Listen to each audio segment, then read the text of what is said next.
Mbak Yuli. Terima kasih pimpinan. Assalamualaikum warahmatullahi wabarakatuh. Masih bulan Syawal, saya mengucapkan selamat Hari Raya Idul Fitri. Semoga kita semua tetap bisa bertemu dengan Ramadan yang akan datang. Amin ya Rabbal Alamin. Amin ya Rabbal Alamin. Sehat Bu Andi ya. Izin interaktif. Saya ingin bertanya kepada Kepala BRIN yang saya hormati Bapak Handoko, bukan Laksamana ya, Laksana. Apakah di dalam Perpres yang Bapak baca bahwa BRIN ini adalah lembaga yang diamanatkan untuk melaksanakan Undang-Undang Sistem Nasional Ilmu Pengetahuan dan Teknologi? Dijawab dulu, Pak.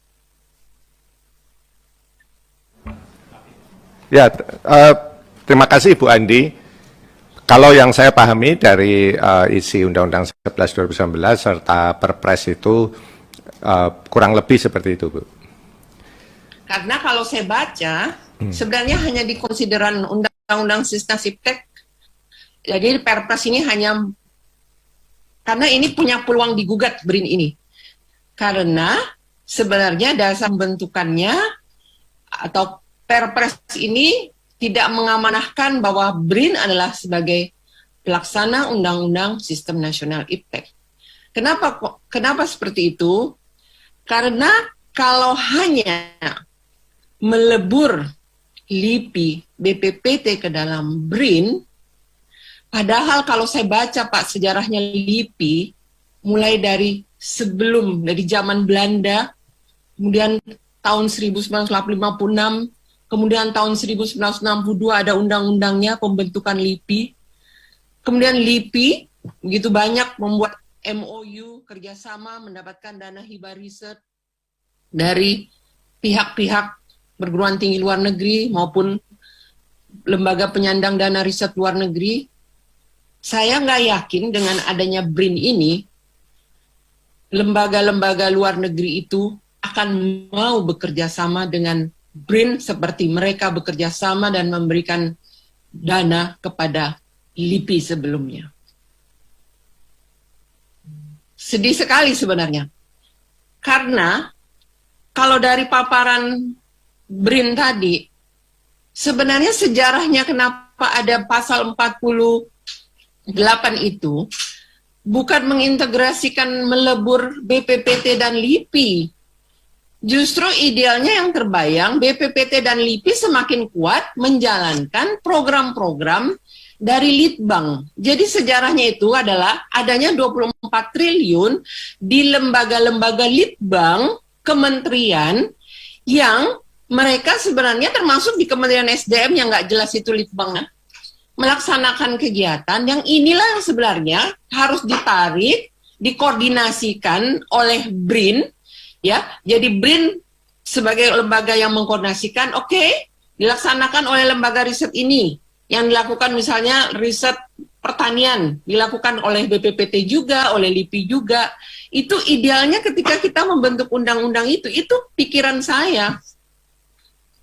Dan ketika BRIN melebur LIPI dan BPPT, percaya saya, ini adalah bukan kemajuan riset, ini adalah kemunduran riset. Apalagi Bapak tadi menyampaikan, ada tidak sekarang rencananya BRIN sesuai cita-cita kita, melebur semua lembaga-lembaga Litbang itu, kemudian dananya dipindahkan, kemudian ada satu deputi yang betul-betul memang mengurusi seluruh, mengintegrasikan itu sesuai dengan penjelasan pasal 48. Dari yang Bapak sampaikan itu ya sebenarnya ya BRIN ini lagi, BRIN itu pikiran kami, pikiran saya pribadi, ya dengan beberapa teman-teman dari PKS waktu itu di anggota Pansus Sisnas Iptek, bukan mengintegrasikan melebur BPPT dan LIPI seperti ini. BPPT dan LIPI adalah legasi bangsa Indonesia yang luar biasa yang harus dibumi hanguskan oleh Perpres BRIN. Dan semangat para peneliti perekayasa. Kalau saya tanya lagi, apakah BRIN itu adalah menjadi lembaga pelaksana dari 100 pasal yang ada dalam Undang-Undang Sisnas Iptek? Seharusnya, kalau memang BRIN seperti cita-citanya tujuannya adalah sebagai lembaga yang melaksanakan Undang-Undang Sisnas Iptek, ya jelas di dalam anggaran, di dalam organisasi. Tapi kalau yang disampaikan paparannya di DIPA, di Pagu dan RKKL 2020, jadi BRIN ini adalah semakin kecil di dalam melaksanakan kegiatan-kegiatan ristek. Seharusnya BRIN ini fokus bagaimana melakukan sebagai, istilahnya saya dulu, BRIN ini adalah seperti Bappenasnya di dalam bidang penelitian riset. BRIN ini seperti badan pengelola perbatasan nasional. Dulu saya juga bikin undang-undangnya dulu. Jadi soal perbatasan itu yang dilakukan oleh kementerian di dalam rapat kerja itu dikoordinasikan oleh Badan Nasional Pengelola Perbatasan Nasional. Itu saya sampaikan ketika membuat undang-undang ini.